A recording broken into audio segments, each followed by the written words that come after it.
एक विधवा थी और गांव से मेरे पति के दोस्त का बेटा शहर पढ़ने के लिए आया था और वो मेरे बच्चों को भी पढ़ा देता था। वह मुझे बहुत अच्छा लगने लगा था, लेकिन वह मुझसे बहुत शर्माता था। लेकिन अजीब बात यह थी कि वह रात को जल्दी अपना कमरा बंद कर देता था और कमरे में पता नहीं क्या करता था। एक दिन मैं उसके कमरे में छिप गई। यह देखकर मेरे तो पैरों तले जमीन ही निकल गई। वो तो मेरे पति की अचानक मृत्यु ने हमारी जिंदगियों को वीरान करके रख दिया था। मेरी दोनों बेटियां जो चिड़ियों की तरह चहचहाती थीं, वो बिल्कुल खामोश रहने लगी थी। अपने बाबा की जुदाई ने उन्हें तोड़कर रख दिया था। बहुत ही कम उम्र में उन्होंने अपने बाबा को खो दिया था और शायद उनके बाबा की जगह जिंदगी भर कोई नहीं ले सकता था। वक्त किसी के लिए नहीं रुकता और मेरी बेटियां भी वक्त के साथ साथ सदमे से निकल आई थीं। लेकिन हमारी ज़िंदगी अब पहले जैसी नहीं रही थी। घड़ी की सुइयों की टिक टिक पर हम सब अपने काम करते जा रहे थे। ऐसा लगता था जैसे किसी ने हमारी ज़िंदगी के सारे रंग मिटा दिए हों। और फिर मेरे पति की दोस्त का बेटा मोहित शहर पढ़ने के लिए आया तो मेरे सोने से घर में जैसे रौनक आ गई। मेरी बेटियां दोबारा चहकने लगी थी। मोहित ने मेरी बेटियों को दोबारा जीना सिखा दिया था, लेकिन वो मुझसे बहुत ज़्यादा शर्माता था। मेरे बच्चों से उसकी जल्दी बहुत अच्छी दोस्ती हो गई और अब वह सब मिलकर घर में रौनक लगा देते थे। और अपनी बेटियों को खिलखिलाता देखकर मैं जैसे दोबारा जी उठती थी। मैं बहुत कम उम्र में ही विधवा हो गई थी। मेरी शादी को 8 साल ही गुजरे थे और मेरी 2 छोटी बेटियां थीं। हमारी खुशियों की उम्र बहुत छोटी साबित हुई और मेरे पति एक कार हादसे में मुझे छोड़कर हमेशा के लिए चले गए। इसी सब में हमारी पूरी ज़िंदगी बदल कर रख दी। अपने पति के इस तरह चले जाने पर मैं पूरी तरह टूट गई थी, लेकिन मुझे अपनी बेटियों के लिए जिंदा रहना था। विधवा होने के बाद मैंने फैसला कर लिया था कि अब मैं दूसरी शादी कभी नहीं करूँगी और अपनी बच्चियों के सर पर सौतेले बाप का साया नहीं पड़ने दूंगी। मैं अपनी बेटियों को लेकर बहुत ही गंभीर थी और मैं किसी पर भी भरोसा नहीं करती थी। इसलिए मैंने एक स्कूल में जॉब कर ली। सुबह मैं अपने बच्चों को स्कूल भेज देती और खुद भी स्कूल चली जाती और वापसी में उन्हें अपने साथ ही लेती हुई आती। मैंने ज़िंदगी में इतना बड़ा नुकसान उठाया था कि मेरा दिल मजबूत हो गया था और अब मैं अकेली ही ज़िंदगी गुजार रही थी। ऐसे में जब मोहित हमारी ज़िंदगी में आया तो जैसे ज़िंदगी में रंग से भर गए थे। मेरे लिए वो बिल्कुल मेरे बच्चों जैसा ही था। कॉलेज की पढ़ाई के लिए शहर आया था और मैंने उससे कहा कि वो मेरी बेटियों को भी पढ़ा दिया करे ताकि मुझे भी कुछ वक्त आराम मिल जाए। मोहित बहुत ही नेक और संस्कारी बच्चा था। कभी मेरे आगे आंख न उठाना बल्कि हमेशा सर झुकाकर बात करता और मुझे इस बात पर बहुत खुशी महसूस होती कि मेरे पति की दोस्त ने उसकी अच्छी तरबियत की है। मोहित दरअसल मेरे पति की दोस्त का बेटा था। वो दोनों कॉलेज फ्रेंड थे। मोहित ने मेरी दोनों बेटियों को पढ़ाना शुरू कर दिया था और जब से मोहित उन्हें पढ़ा रहा था वह दोनों पढ़ाई में बहुत ही अच्छी हो गई थी। उनके सभी टेस्ट में बहुत अच्छे मार्क्स आ रहे थे, वरना अपने पापा को खो देने के बाद तो उन दोनों की पढ़ाई बिल्कुल ही खराब हो गई थी। स्कूल से भी उन दोनों की कंप्लेंट आने लगी थी, लेकिन मोहित ने आते ही उन दोनों की पढ़ाई को बहुत अच्छे से संभाल लिया था। वो सारी शाम उन दोनों को पढ़ाते पढ़ाते अपनी पढ़ाई भी पूरी कर लेता और मैं भी उनके करीब बैठकर अपने स्कूल का काम करती। मेरे और बच्चों के साथ ही मोहित भी कॉलेज के लिए निकल जाता और हमारे वापस आने के बाद ही घर लौटता। मोहित के आने तक मैं खाना तैयार कर चुकी होती, लेकिन वो हमेशा अपने कमरे में बैठकर अकेले खाना खाता। उसे मुझसे बहुत ही ज़्यादा शर्म महसूस होती थी और मैं भी उसके साथ ज़बरदस्ती नहीं करती थी। आने वाले 4 साल तक उसे हमारे साथ ही रहना था और मुझे यकीन था हम करीब आ जाएंगे। मोहित के आने से घर के छोटे मोटे काम भी निपटने लगे थे। मोहित घर का सारा सौदा भी खुद बाजार से लेकर आता और कभी कभी तो घर की सफाई भी कर दिया करता। मुझे मोहित में अपने पति की झलक नजर आती थी। कहीं ना कहीं वो बिल्कुल उन्हीं के जैसा था। जब तक मेरे पति जिंदा थे उन्होंने भी हमेशा मेरा इसी तरह से साथ दिया था। वो घर के काम काज में भी मेरा हाथ बटाया करते थे। उन्हें भी मोहित की तरह छोटी छोटी बातों का ख्याल रहता था। हमारी लव मैरिज हुई थी। मेरे पति भी मोहित की तरह ही शहर पढ़ने के लिए आए थे और कॉलेज में ही हम दोनों की दोस्ती हो गई थी। लेकिन उस वक्त मेरे पति का यहाँ कोई रिश्तेदार नहीं था, इसलिए मेरे पति हॉस्टल में रहते थे। 4 साल तक मैं और मेरे पति एक दूसरे के साथ मोहब्बत के रिश्ते में बंधे रहे और जैसे ही पढ़ाई पूरी हुई तो मेरे पति ने अपने घर वालों से मेरे बारे में बात की और सब कुछ राजी खुशी तय हो गया। मेरे घर वाले तो पहले से ही उसको जानते थे क्योंकि मैं ज़्यादातर उसकी बात किया करती थी। इसलिए जब उसके घर वाले रिश्ता लेकर आए तो मेरे पापा ने तुरंत हाँ कर दी। जिस दिन मैं उसकी दुल्हन बनी मुझे ऐसा महसूस हुआ कि जैसे मेरी ज़िंदगी पूरी हो गई। उसका साथ मेरी ज़िंदगी का सबसे खूबसूरत पल था। अपना घर छोड़कर मैं उसके घर चली आई थी और उसके बाद मैंने कभी पीछे पलटकर नहीं देखा था, बल्कि आने वाले हर पल को अपने पति के साथ बहुत ही खूबसूरत बनाया था। शादी के 8 सालों में ऊपर वाले ने हमें 2 प्यारी प्यारी बेटियां भी दी थी। मेरे पति ने शादी से पहले शहर में जॉब कर ली थी और हमने शहर में ही अपना घर बना लिया था, इसलिए मुझे कभी गांव जाना ही नहीं पड़ा। मेरे पति की कॉलेज फ्रेंड अनुष्का कभी कभी हमसे मिलने आ जाती थी और मोहित अनुष्का का ही बेटा था। मेरी शादी के वक्त तो मोहित की उम्र 11-12 साल के करीब थी, लेकिन अब वो 20-21 साल का नौजवान बच्चा था। शादी के बाद मैं और मेरे पति 1-2 बार ही गांव गए थे, लेकिन मुझे गांव की जिंदगी बहुत ही मुश्किल लगी थी, इसीलिए हम दोबारा कभी गांव नहीं गए। जिंदगी बहुत ही अच्छी गुजर रही थी, हमें किसी भी चीज़ की कोई कमी नहीं थी। बेटियों की पैदाइश के बाद तो मेरे पति ने अपनी जॉब में भी तरक्की हासिल कर ली थी, लेकिन किस्मत को शायद कुछ और ही मंजूर था। एक ऐसी सुबह मेरे पति मुस्कुराते हुए जॉब के लिए घर से निकल गए थे और फिर लौटकर वापस नहीं आए थे, बल्कि थोड़ी देर में ही मुझे खबर मिली कि मेरे पति का कार एक्सीडेंट हो गया है। यह खबर मेरे लिए किसी कयामत से कम नहीं थी। मैं फौरन अस्पताल के लिए दौड़ पड़ी थी और गांव में भी फ़ोन कर दिया था, लेकिन शायद मेरे पति हमारे रिश्ते की इतनी ही उम्र लिखवा कर आए थे और इसलिए वो आने वाले कुछ घंटे में मेरा साथ छोड़कर चले गए। आज भी मुझे जब वह दिन याद आता है तो मेरे रोंगटे खड़े हो जाते हैं। अपनी आंखों के सामने मैंने अपनी ज़िंदगी के साथी को खुद से बिछड़ते देखा था। अभी भी आंखें बंद करती हूँ तो उसी का चेहरा मेरी आंखों में घूमता था। मेरे पति ने जाने से पहले मुझसे वादा लिया था कि मैं उनकी बेटियों को बहुत अच्छे से पाल पोस कर बड़ा करूँगी और मैं इसी वादे को निभाने की कोशिश कर रही थी। मोहित की माँ अनुष्का भी अपने दोस्त की अचानक मौत पर टूटकर रह गई थी। मेरे पति की मृत्यु के बाद अनुष्का ने हमारे घर आना बहुत कम कर दिया था।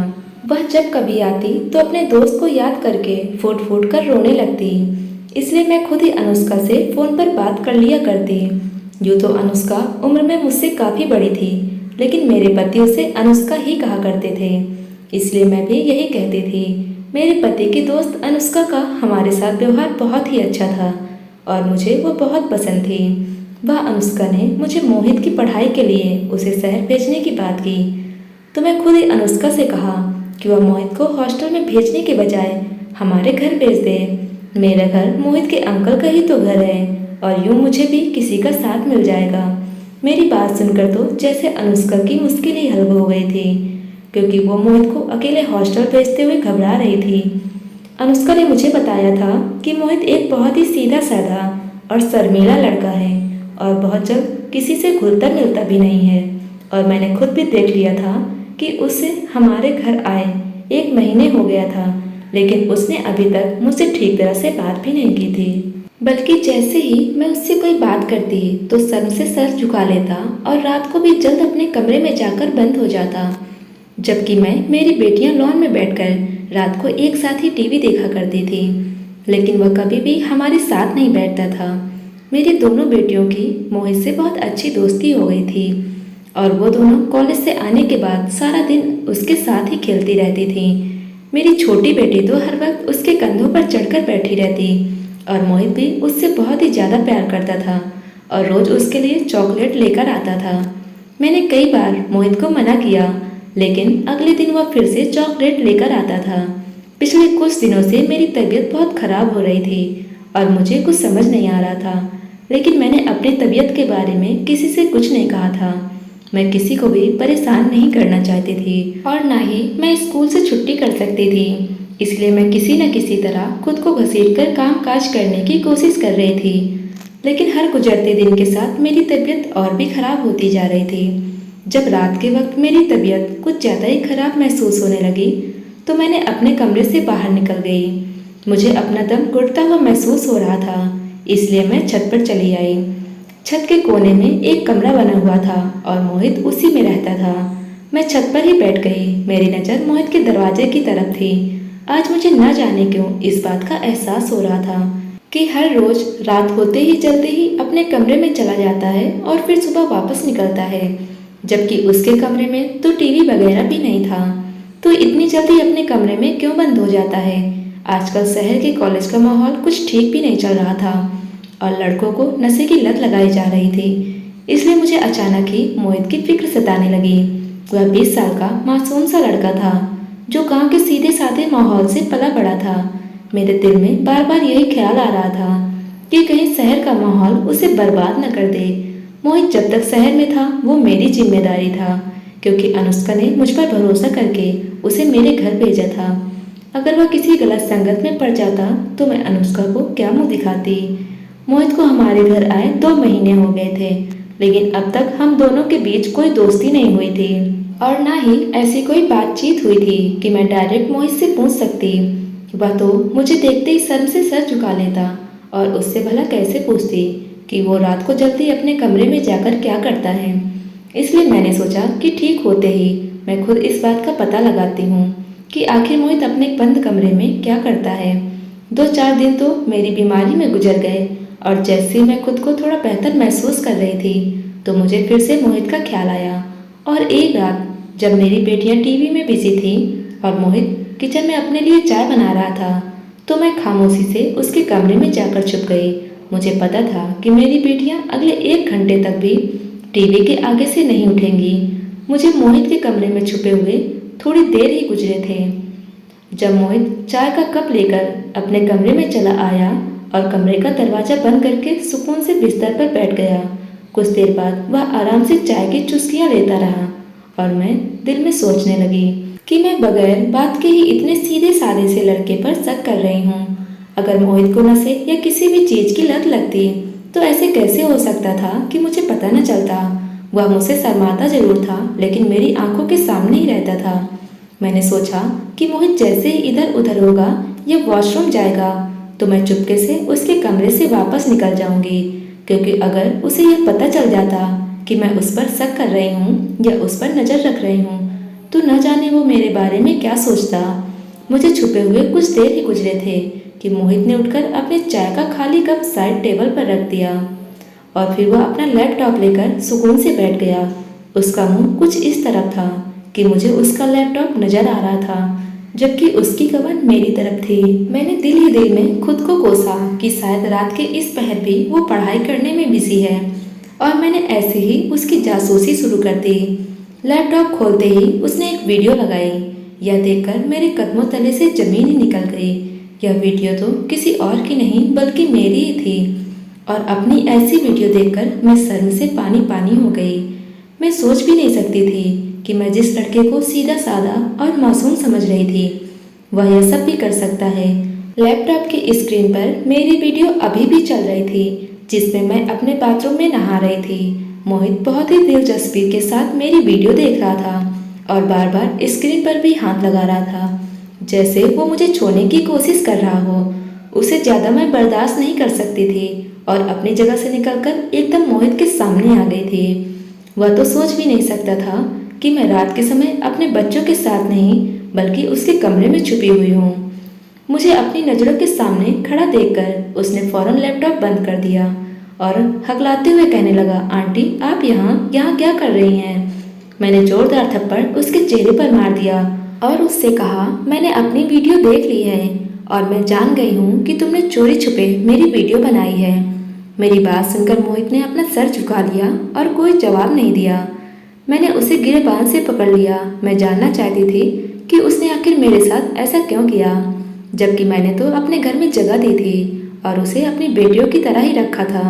वह मेरे लिए औलाद की तरह था। मेरे पति इससे बहुत मोहब्बत करते थे, लेकिन उसने तो मेरे भरोसे की धज्जियाँ बखेर दी थी। उसने कब कैसे और किस तरह मेरी वीडियो बनाई थी मुझे तो इस बात का भी पता नहीं था।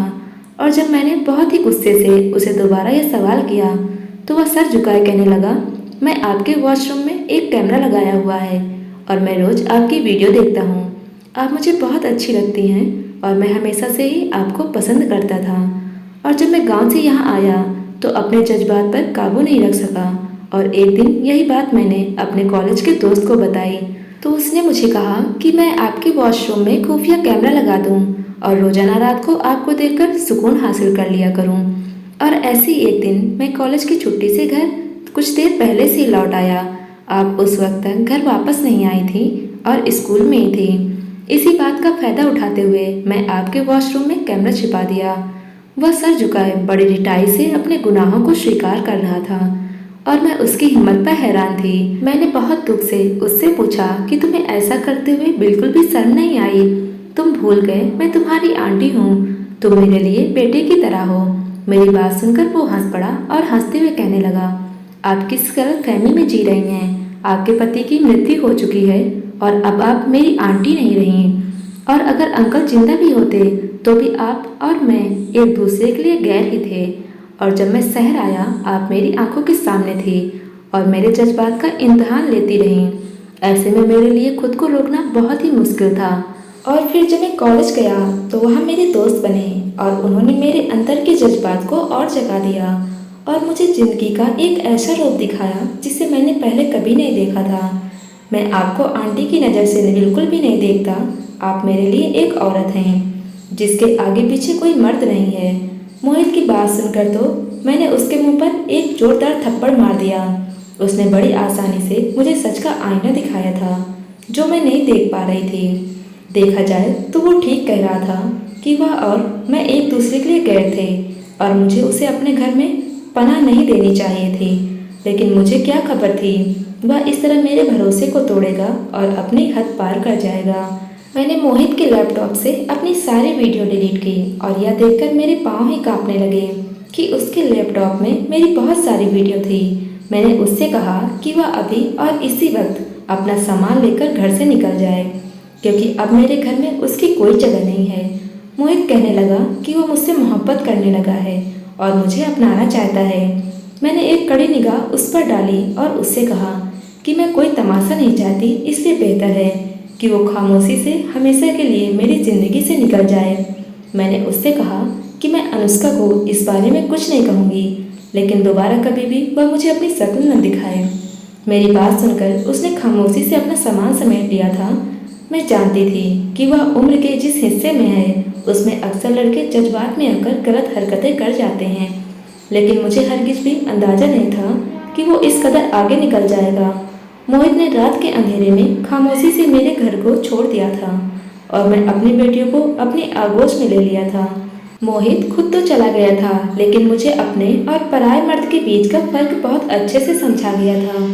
मैं जान गई थी कि ऊपर वाले ने हर रिश्ते में इसलिए हद रखी है ताकि इंसान को कोई नुकसान न उठाना पड़े।